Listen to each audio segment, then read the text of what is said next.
يا أيها الذين آمنوا إذا نودي. وعليكم ورحمة الله وبركاته. نحمده ونصلي على رسوله الكريم، أما بعد، وقد قال الله تعالى في كلامه الكريم في القرآن المجيد بعد أعوذ بالله من الشيطان الرجيم بسم الله الرحمن الرحيم. وكيف إذا جئنا من كل أمة بشهيد وجئنا بك شهيدا على هؤلاء. صدق الله العظيم. اللهم صل على سيدنا محمد شمس الأنبياء بدر المرسلين وكتب أولياء افتخار المتقين تاج أمة الشفيع المجرمين شفيع يوم القيامة الله يا هادي. اللهم صل وسلم وبارك عليه.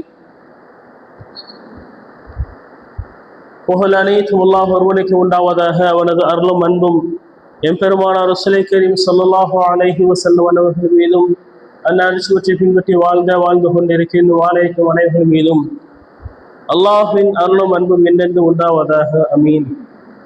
உலகில் வாழக்கூடிய இஸ்லாமியர்களை அல்லாஹ் தஆலா கண்ணியமானவராக இஸ்ஸத்துள்ளவராக வாழ செய்வானாக. வாழும் காலம் எல்லாம் ஈமானோடும் யக்கீனோடும் வாழ்ந்து மரணிக்கும் நேரத்தில் கலிமா தௌஹீதை மொழிந்தவனாக மன்னிக்க அல்லாஹ் தௌஃபீக் செய்வானாக. ஆமீன்.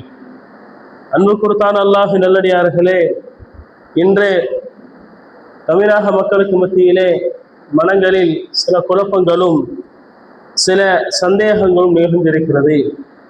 காரணம் என்னவென்று சொன்னால், இன்றைய பரபரப்பான சூழ்நிலை தான் என்பதாக கூறலாம்.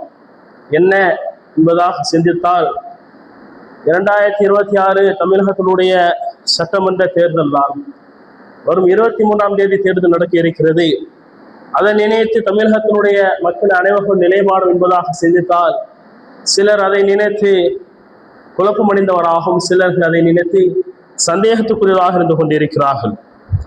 காரணம் என்னவென்று சொன்னால், நாம் செய்தித்தாள்களிலும் வலைதளங்களிலும் பார்க்கக்கூடிய நேரத்தில், ஒவ்வொரு வீதிகளிலும் பார்க்கிறோம், பரப்புரைகள் நடந்து கொண்டிருக்கக்கூடிய நேரத்தில் ஒவ்வொருவரும் தன்னுடைய நிலைப்பாடுகளை அறிவித்துக் கொண்டிருக்கக்கூடிய நேரத்தில் சிலர் தன்னுடைய நிலைப்பாடை சொல்கிறார்கள், சிலர் எதிரணியருடைய நிலைப்பாடை சொல்கிறார்கள்.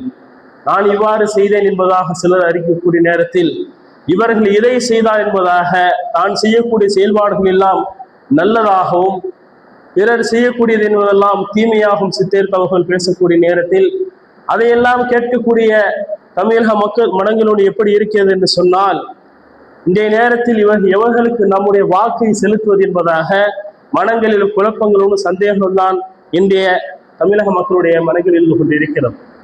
சிலர் பிராண்டாக என்னுடைய வாக்கு இவருக்குத்தான் என்பதாக சிலர் தெளிவாக இருக்கிறார்கள். சிலர் இல்லை, இந்த முறை மாற்றம் தேவை, இவருக்கு தான் என்னுடைய வாக்கு என்பதாக சிலர்.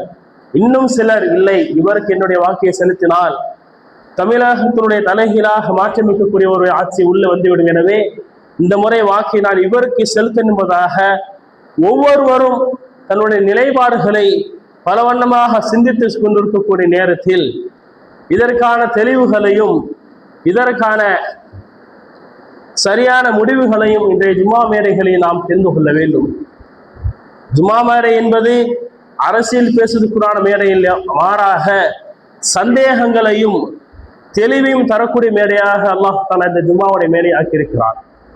சிந்திக்கக்கூடியவற்றை தூண்டுவதற்கும் சிந்தித்து செயல்படுவதற்குமான செயல்பாடுகளை ஏற்படுத்தி கொடுப்பதற்கு தான் இந்த ஜும்மாவுடைய மேடைகள் பயன்பட்டு கொண்டிருக்கிறது. எனவே இன்றைய ஜும்மாவின் உரையிலே ஓட்டு என்றால் என்ன, அதை யாருக்கு செலுத்த வேண்டும், அதன் நிலைப்பாடு என்ன, நாம் எப்படிப்பட்ட தலைவரை தேர்வு செய்ய வேண்டும், நமது தலைமைகள் எப்படியெல்லாம் இருந்திருக்கிறது என்பது பற்றியாக செய்திகளை இன்றைய சூழலில் நாம் தெரிந்து கொள்வது என்பதை காலத்தினுடைய கட்டாமை கடை என்பதாக கூட கூறலாம். அல்லாஹ் தஆலா தெளிவை பெற்றவராக நம்மையும் நம் சந்ததிகளையும் அல்லாஹ் தஆலா ஆக்குவாராக.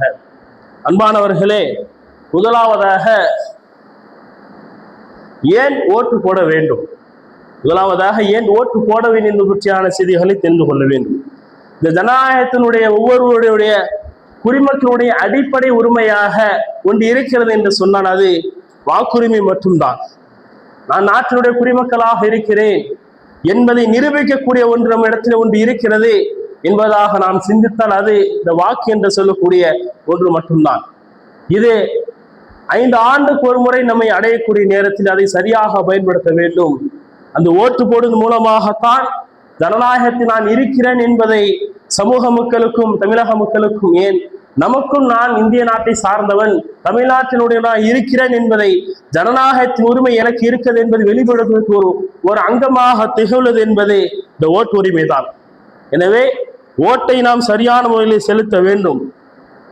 இரண்டாவதாக, ஓட்டு என்றால் என்ன என்பது பற்றியாக தெரிய வேண்டும். ஓட்டு என்று சொன்னால் மற்ற மக்களுக்கு மத்தியில் அது ஒரு ஜனநாயக கடமை. ஆனால் இஸ்லாமியர்களுக்கு இது சமய கடமை என்பதாக கூறலாம். எப்படி தொழுகை, நோன்பு, ஜக்காத் எல்லாம் இருக்கிறது, அதுபோல் இஸ்லாமிய சமூகத்துக்கு மத்தியிலே வாக்களிப்பது என்பதும் ஒரு நன்மையான காரியம் என்பதை இஸ்லாம் நமக்கு போதிக்கிறது. அதை இஸ்லாம் எப்படி கூறும் என்று சொன்னால் ஷஹாதத் என்பதாகவும் ஷஃபாஅத் என்பதாகவும் கூறும். சாட்சியம் அளிப்பதற்கும் சான்று அளிப்பது என்பதாக கூறுகிறது. இதை அல்லாஹ் தஆலா குர்ஆனில் கூறுவார், வலா தக்துமு ஷஹாதா வமை யக்துமுஹா ஃபஇன்னஹு ஆஸிமுன் கல்புஹு. சாட்சியத்தை நீங்கள் மறைக்க வேண்டாம், அப்படி மறைப்பது உங்களுக்கு பாவமான காரியமாக இருக்கும் என்பதாக அல்லாஹ் தஆலா பேசுகிறான். அப்படியானால் ஓட்டு அளிப்பது என்பது, தேர்தலில் ஓட்டு போடுவது என்பது நமக்கு மத்தியில் ஒருவருக்கு நான் சாட்சியாக இருக்கின்றதுக்கு அர்த்தம், இந்த நாட்டினுடைய ஆள்வதற்கு இவரை நான் தேர்வு செய்கிறேன், இவர் சரியானவர் தான் என்பதற்கு சாட்சியம் அளிப்பதாகத்தான் இந்த ஓட்டு போடுவது என்பதை நிகழ்கிறது. எனவே ஒவ்வொருவரும் ஓட்டு என்பது என்ன என்பதாக தெரிந்து கொண்டு அதை சரியான முறையிலே செலுத்த வேண்டும். மூன்றாவதாக, கட்டாயமான முறையிலே நாம் வாக்களிக்க வேண்டும். முன்னாள் தேர்தல் கமிஷனுடைய அதிகாரி கூறினார், 5 வருடத்துக்கு ஒரு முறை உங்களை ஆட்சி செய்யக்கூடியவர் யார் என்பதை தீர்மானிக்கக்கூடிய ஒன்றை அரசாங்கம் உங்கள் விரல் நுனியிலே கொடுத்திருக்கிறது. அதை சரியான முறையில் நீங்கள் செலுத்த வேண்டும். ஏதோ ஒரு காரணத்தை காட்டி நீங்கள் என்னுடைய ஒரு ஓட்டு தான் என்பதாக கூறுவீங்க, காரணத்துக்கு அதை விட்டுவிடக் கூடாது. அதை அடிப்படை உரிமையாக கொண்டு கட்டாயமான முறையில் நீங்கள் ஓட்டு செலுத்த வேண்டும் என்பதை அந்த தேர்தல் அதிகாரி கூறுகிறார். எப்படி கூறுகிறார் என்று சொன்னால், எப்படி ஒரு நோய்வாய்ப்பட்டு இருந்தால் மருத்துவத்துக்காக செல்லக்கூடிய நீங்கள் வரிசையில் நின்று எவ்வளவு நேரமானாலும் பரவாயில்லை, எனக்கான மருத்துவத்தை நான் பெற்றுக்கணும் என்பதாக எவ்வளவு நேரம் காத்திருப்பீர்களோ, அதே போல் எவ்வளவு நேரமானாலும் பரவாயில்லை, என்னுடைய ஓட்டை செலுத்துவேன் என்பதாக கட்டாயமான முறையில் ஓட்டு செல்வதற்காக நீங்கள் செல்ல வேண்டும், உங்கள் ஓட்டை அளிக்க வேண்டும் என்பதை அந்த தேர்தல் அதிகாரி கூறுகிறார். அப்படியானால் கட்டாயமான முறையில் நாம் தேர்தலிலே வாக்களிக்க வேண்டும். அடுத்ததாக, தேர்தல் வாக்களிப்பது என்பது எப்படி என்று சொன்னால், அபூபக்கர் அவர்கள் அறிவிக்கிறார்கள், பாவமான காரியங்கள் நடைபெற்றுக் கொண்டிருக்கக்கூடிய நேரத்தில் அதை தடுப்பதற்கு, ஒரு பாவமான காரியம் நடைபெற்றுக் கொண்டிருக்கிறது, அதை தடுப்பதற்குண்டான சக்தி உங்களுக்கு இருக்கக்கூடிய நேரத்தில், சக்தி இருந்தும் நீங்கள் அதை தடுக்கவில்லை ஆனால் உங்களுக்கு மத்தியில் அது பொதுவான பாவமாக கருதப்படும், பொதுவான தண்டனை அல்லாஹ் கொடுப்பான் என்பதாக ஸல்லல்லாஹு அலைஹி வஸல்லம் கூறியதாக கலீஃபா அபூபக்கர் அவர்கள் அறிவிக்கிறார். அப்படியானால் வாக்களிப்பது என்பது நமக்கு மத்தியில் முதலாவதாக சாட்சியம் அளிப்பதாக இருக்கிறது, பரிந்துரை செய்வதாக இருக்கிறது, அது கட்டாய கடமையாக இருக்கிறது, நாம் ஜனநாயகத்தில் இருக்கிறோம் என்பதை வெளிப்படுத்தக்கூடியதாக இருக்கு. எனவே சரியான முறையில் நாம் நிச்சயமாக வாக்களிக்க வேண்டும். இன்று நம்முடைய வாக்கு எப்படி இருக்கிறது என்று சொன்னால், யாருக்கு நாம் வாக்களிக்க வேண்டும், யாரை தலைமைத்துவத்தை தேர்ந்தெடுக்கின்றது பற்றியாக தெரிந்து கொள்ள வேண்டும். அன்பானவர்களே, இன்று நாம் தலைமைத்துவத்தை தேர்ந்தெடுக்கக்கூடிய நேரத்தில் சிந்திப்பதை விட்டு நாம் தூரமாகிவிட்டோம். இன்று நாம் எப்படி தலைமையை தேர்ந்தெடுக்கிறோம் என்று சொன்னால், ரசனையின் மூலமாக தேர்வு செய்கிறோம். இன்று ரசனையின் மூலமாக நமது தலைமைகள் நாம் தேர்வு செய்கிறோம்.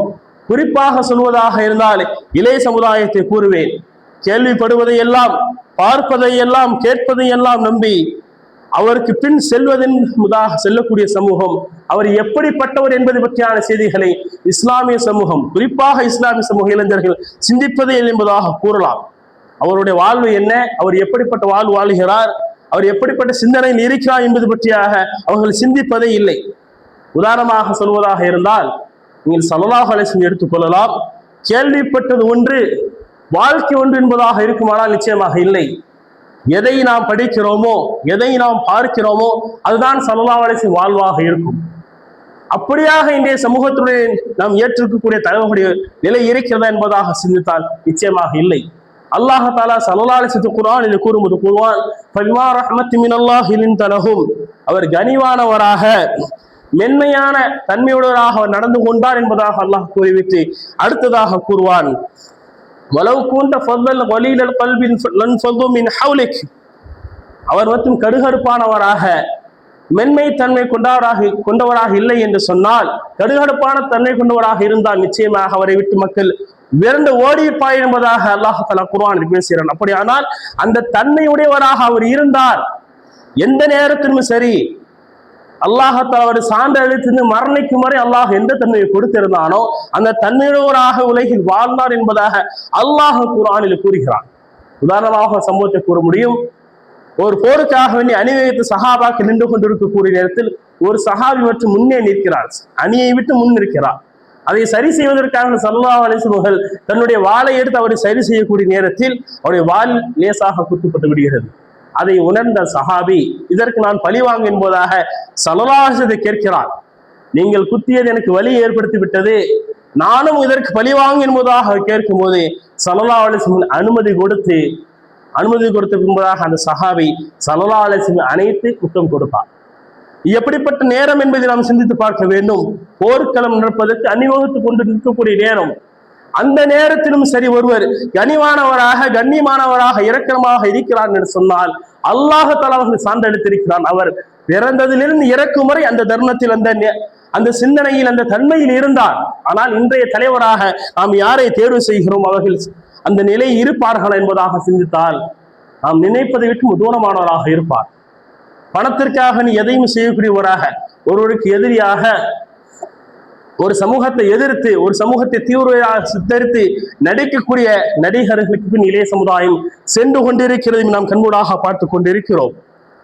சமீப காலமாக ஒரு நடிகர் இஸ்லாமிய சமூகத்தை தீவிரவாதியாக சித்தரித்த விளைவு என்னவென்று சொன்னால், தீவிரவாதியாக சித்தரித்து நாம் நினைக்கிறோம் படத்தில் ஒரு காட்சி தானே என்பதாக, படத்தில் ஒரு தொப்பி அணிந்து வந்திருக்கும்பதாக நினைத்துக் கொண்டிருக்கிறோம். ஆனால் மக்களுக்கு மத்தியில் இது எப்படி மாற்றத்தை ஏற்படுத்தி சொன்னால், 2 நாட்கள் முன்பதாக நீங்க வலைதளத்தை திறந்து பார்க்கலாம். ஒரு இஸ்லாமிய பெண்மணி தன்னோட வியாபாரத்துக்காக நீ சிறிய தொழில் வியாபாரம் செய்யக்கூடிய நேரத்தில் ஒரு வீடியோ போடுகிறாள். அதற்கு கமெண்ட் வருகிறது, இந்த தொழுக்கு பெண்ணிடத்திலே அவர் கூறிய வார்த்தை அசிங்கமான வார்த்தை, ஆனால் நான் கண்ணியமான வார்த்தையாக சொல்கிறேன், இந்த தொழுக்கு பெண்ணிடத்திலே எவரும் வாங்காதீர்கள் என்பதாக கூறினார் என்று சொன்னால் எந்த அளவுக்கு சமூகத்துக்கு மத்தியில் சித்தரிக்கப்பட்டிருக்கிறது. அந்த சித்தரிப்புக்கான காரணம் யார் என்று சொன்னால் இந்த சினிமா துறைதான், இந்த சிறைத்துறை தான்.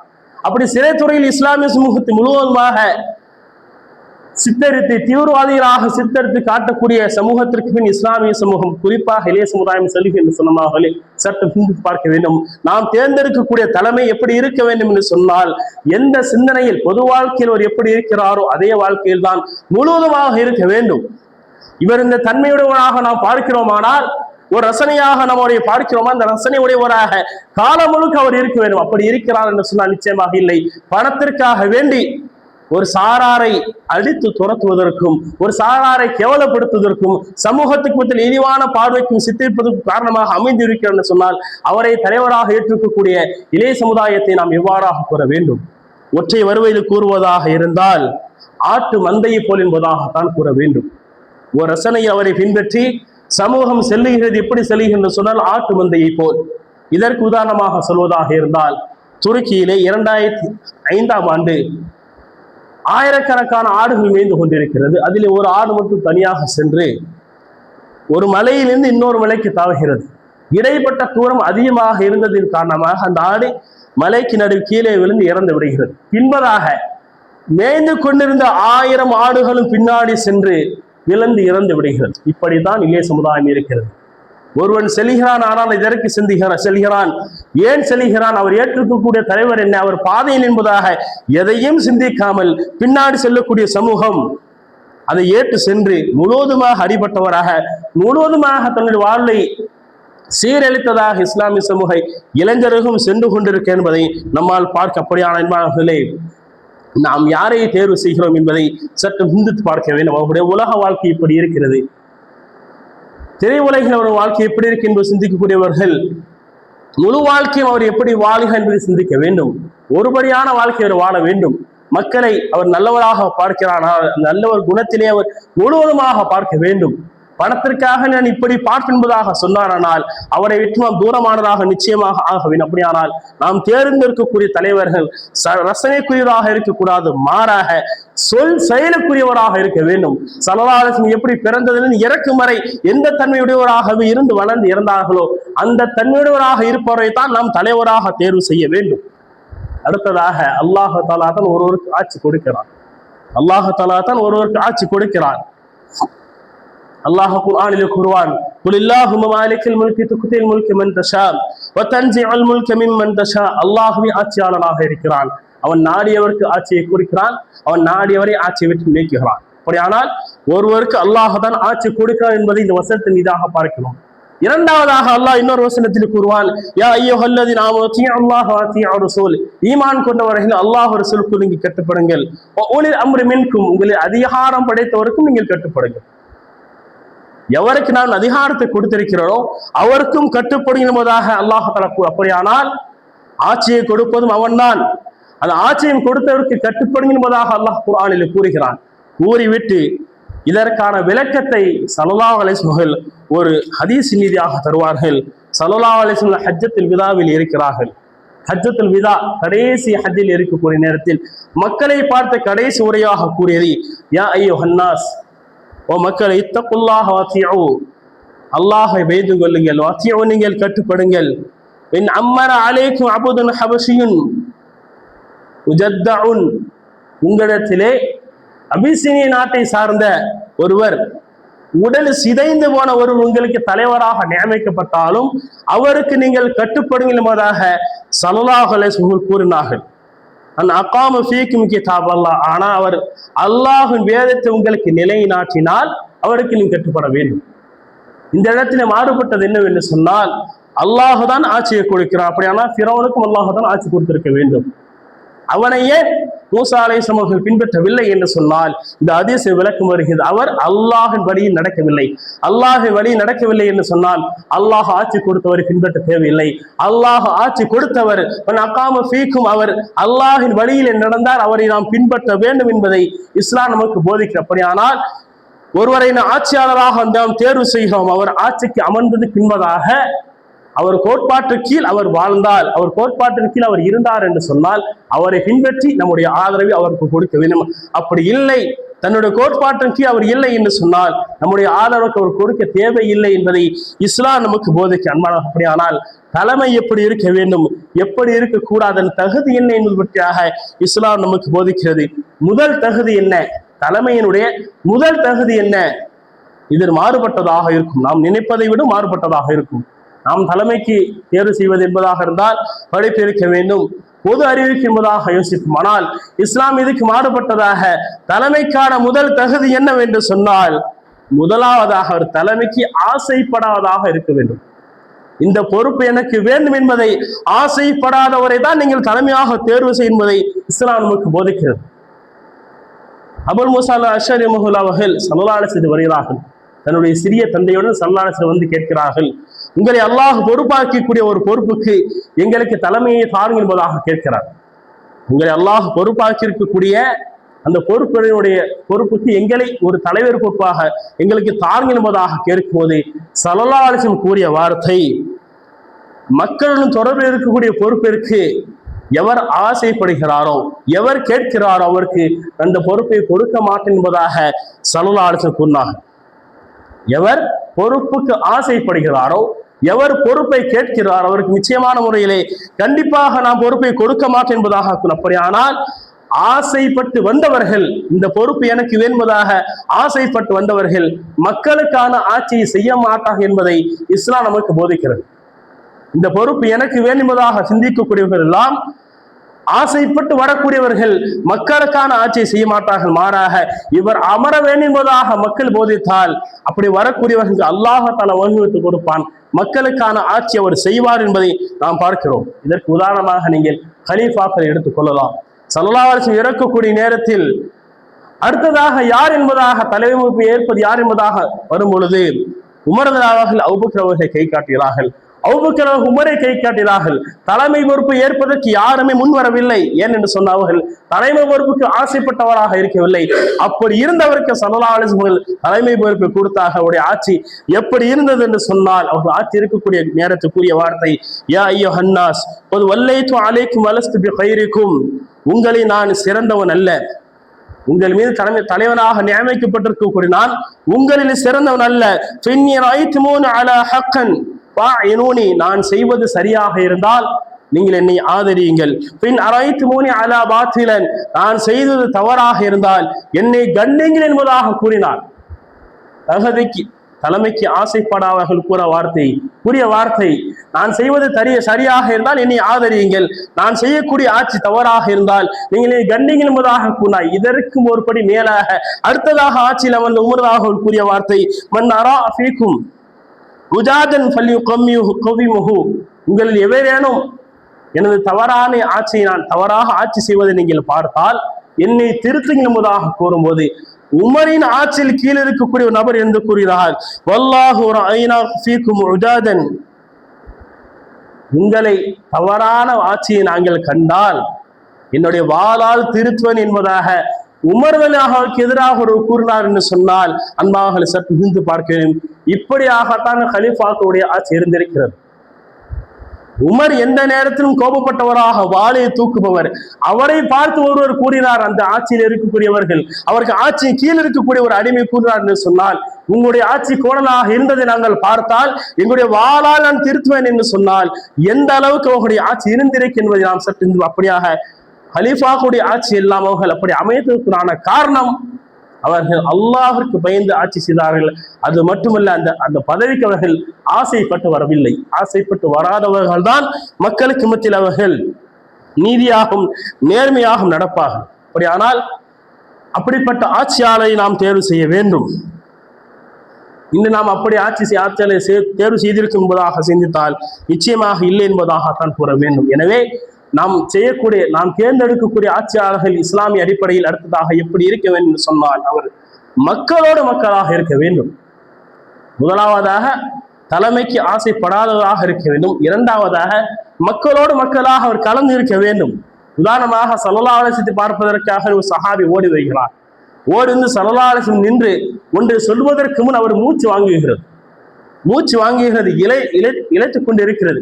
இதை பார்த்து ஸல்லல்லாஹு அலைஹி வஸல்லம் தட்டி கொடுத்து விட்டு அவர் மூச்சு இழந்து முன்பதாக ஸல்லல்லாஹு அலைஹி வஸல்லம் பார்த்து கூறினார்கள், ஃபஇன்னி லஸ்து பிமலிகின் வலா ஜப்பாரி, நான் உங்களுடைய அரசனும் அல்ல சர்வாதிகாரியும் அல்ல. ஸல்லல்லாஹு அலைஹி வஸல்லம் ஒரு சஹாபி பார்த்து கூறிய வார்த்தை, நான் உங்களுடைய அரசனும் அல்ல சர்வாதிகாரியும் அல்ல. நான் யார் என்று சொன்னால், ஆனா இப்னு இம்ராத்திமின் குறைஷியின் கானத் தஅகுலுல் கதீத, காய்ந்த கரியை சாப்பிட்டு வளர்ந்த காய்ந்த கரியை சாப்பிட்டு இருக்கக்கூடிய ஒரு குறைஷி குணத்தினுடைய பெண்ணுடைய மகன் தான் நான் என்பதாக கொண்டார்கள். இப்படியாக மக்களோடு மக்களாக ஒட்டி வாழ்கிறார்கள். ஸல்லல்லாஹு அலைஹி வஸல்லம் மிம்பரிலே பேசிக் கொண்டிருக்கக்கூடிய நேரத்தில் பள்ளிவாசலுக்கு வெளியே ஒரு வெயிலை நிற்கிறார். இதை பார்த்து ஸல்லல்லாஹு அலைஹி வஸல்லம் நீங்கள் உள்ளே வாழ்வதாக கூறினார்கள். இப்படியாக மக்களுக்கு எந்த ஒரு சிரமமும் தராதவராக மக்களோடு மக்களாக ஸல்லல்லாஹு அலைஹி வஸல்லம் வாழ்ந்ததினால்தான் இன்று வரையிலும் அவர்கள் மக்களுக்கு மத்தியிலே நிலைத்து இருக்கிறார்கள். நீங்கள் மக்களிடத்தில் பேசுவதற்காக உங்களுக்கு தனி மேடை அமைத்து என்பதாக கேட்கும்போது வேண்டாம் என்பதாக கூறினார்கள். ஸல்லல்லாஹு அலைஹி வஸல்லம் வரக்கூடிய நேரத்தில் சஹாபிகள் எழுந்திருக்கிறார் என்பதாக கேட்கும்போது, இல்லை, நீங்கள் எழுந்திரு நிற்பது எனக்கு வெறுப்பை தரும்பதாக கூறினார். இப்படியாக எந்த நேரத்திலும் சரி ஸல்லல்லாஹு அலைஹி வஸல்லம் மக்களை விட்டு தூரமாக விட்டு தவிர்ந்திருந்தார்கள். மக்களோடு மக்களாக ஸல்லல்லாஹு அலைஹி வஸல்லம் வாழ்ந்தார் என்பதை நாம் வரலாற்று ரீதியாக பார்க்க. எனவே நாம் தேர்ந்தெடுக்கக்கூடிய தலைவர்கள் மக்களோடு மக்களாக இருக்க வேண்டும். அவர்களுடைய வாழ்வும் தெளிவாக இருக்க வேண்டும். ஸல்லல்லாஹு அலைஹி வஸல்லம் வாழ்வு தெளிவாக இருக்கிறது. அதனால்தான் மைக்கேல் ஹார்ட் என்று சொல்லக்கூடியவர்கள் 100 நபரை தேர்ந்தெடுத்து ஸல்லல்லாஹு அலைஹி வஸல்லம் முதல் நபராக கொடுத்ததற்கான காரணம் என்னன்னு சொன்னால், எந்த இடத்திலும் ஸல்லல்லாஹு அலைஹி வஸல்லம் வாழ்வு மறைவானதாக இல்லை. அப்படியாக இந்திய ஆட்சியாளர்களுடைய நிலைப்பாடு இருக்கிறதாக சிந்தித்தால் இல்லை என்பதாகத்தான் கூற முடியும். ஸல்லல்லாஹு அலைஹி வஸல்லம் நேரத்திலே மஸ்ஜித் நபியை விற்றும் ஒரு பெண்ணுடன் வெளியே வரக்கூடிய நேரத்தில் 2 அன்சாரி சஹாபிகள் கடந்து செல்கிறார்கள். உடனே அந்த சஹாபியை அழைத்து ஸல்லல்லாஹு அலைஹி வஸல்லம் கூறிய வார்த்தை, இது சஃபியா என்னுடைய மனைவி என்பதாக கூறினார். காரணம் என்னன்னு சொன்னால், பார்த்து செல்லக்கூடிய நீங்கள் உங்கள் மனங்களில் ஷைத்தான் வேறு நினைப்பு ஏற்படுத்த கூடா என்பதற்காக வேண்டி வெளிப்படையாக ஓப்பனாக ஸல்லல்லாஹு அலைஹி வஸல்லம் வாழ்வு இருந்தது காரணமாக அவர் 100 நபரிலே ஸல்லல்லாஹு அலைஹி வஸல்லம் முதலிடம் கொடுத்திருக்கு. எனவே அல்லாஹ்வே ஆட்சியாளர் எப்படி இருக்க வேண்டும் என்பதை இஸ்லாமுக்கு போதித்திருக்கிறது. தலைமைத்துவம் என்பது என்ன என்பது இஸ்லாமுக்கு போதித்திருக்கிறது. தலைமைத்துவம் என்று சொன்னால் மக்களோடு மக்களாக வாழ வேண்டும், மக்களுக்கு மத்தியிலே தெளிவான வாழ்வு இருக்க வேண்டும், தலைமைத்துவக்கு ஆசைப்படாதாக இருக்கிறது. அப்படி இருந்தால் மட்டும்தான் அவர்கள் மக்களுக்கான ஆட்சியை நடத்துவார்கள். அப்படிப்பட்ட ஆட்சியாளரை நிச்சயமாக நாம் தேர்வு செய்ய வேண்டும். உண்மையாகவே இன்றைய தேர்தல் என்பது எஸ்ஐஆர் என்பதாக நடக்கக்கூடிய முதல் தேர்தல். எஸ்ஐஆரிலே நிறைய வாக்குகள் நீக்கப்பட்டு விட்டது. அதற்கு முன்னதாக இருக்கக்கூடியவர்கள் வாக்குதான் இருக்கு. எனவே சிறிய சிறிய காரணங்களை கொண்டு எக்காரணத்துக்கு நாம் வாக்களிப்பதை விட்டு தூரமாகிவிடக்கூடாது. வாக்களிப்பது முதலாவதாக நாம் இவர் சரியான என்பதற்கு சாட்சி இருப்பதாக இருக்கிறது. இரண்டாவதாக ஜனநாயகத்தில் நான் இருக்கிறேன் என்பதை நிரூபிப்பது கூடிய ஒரு கட்டாய கடமையாகும், நமது உரிமையாகவும் இருக்கிறது. மூன்றாவதாக அந்த வாக்களிப்பது என்பது நாம் சிந்தித்து அளிக்க வேண்டும். எவருக்கு அளிக்கிறோம் என்பதை சிந்தித்து அளித்தால் நிச்சயமாக அல்லாஹ் அவரின் மூலமாக சிறந்த ஆட்சியை இந்த உம்மத்துக்கு அல்லாஹ் தஆலா தருவான். வரும் காலங்களில் இஸ்லாமிய அல்லாஹ் தஆலா கண்ணியமானவராக வாழ செய்வானாக. அதற்கு ஏற்ற ஆட்சியாளரை அல்லாஹ் தஆலா அமைத்து தருவானாக. ஆமீன். வாஹிர் தஅவானா அல்ஹம்துலில்லாஹி ரப்பில் ஆலமீன். அஸ்ஸலாமு அலைக்கும் வரஹ்மத்துல்லாஹி வபரகாத்துஹு.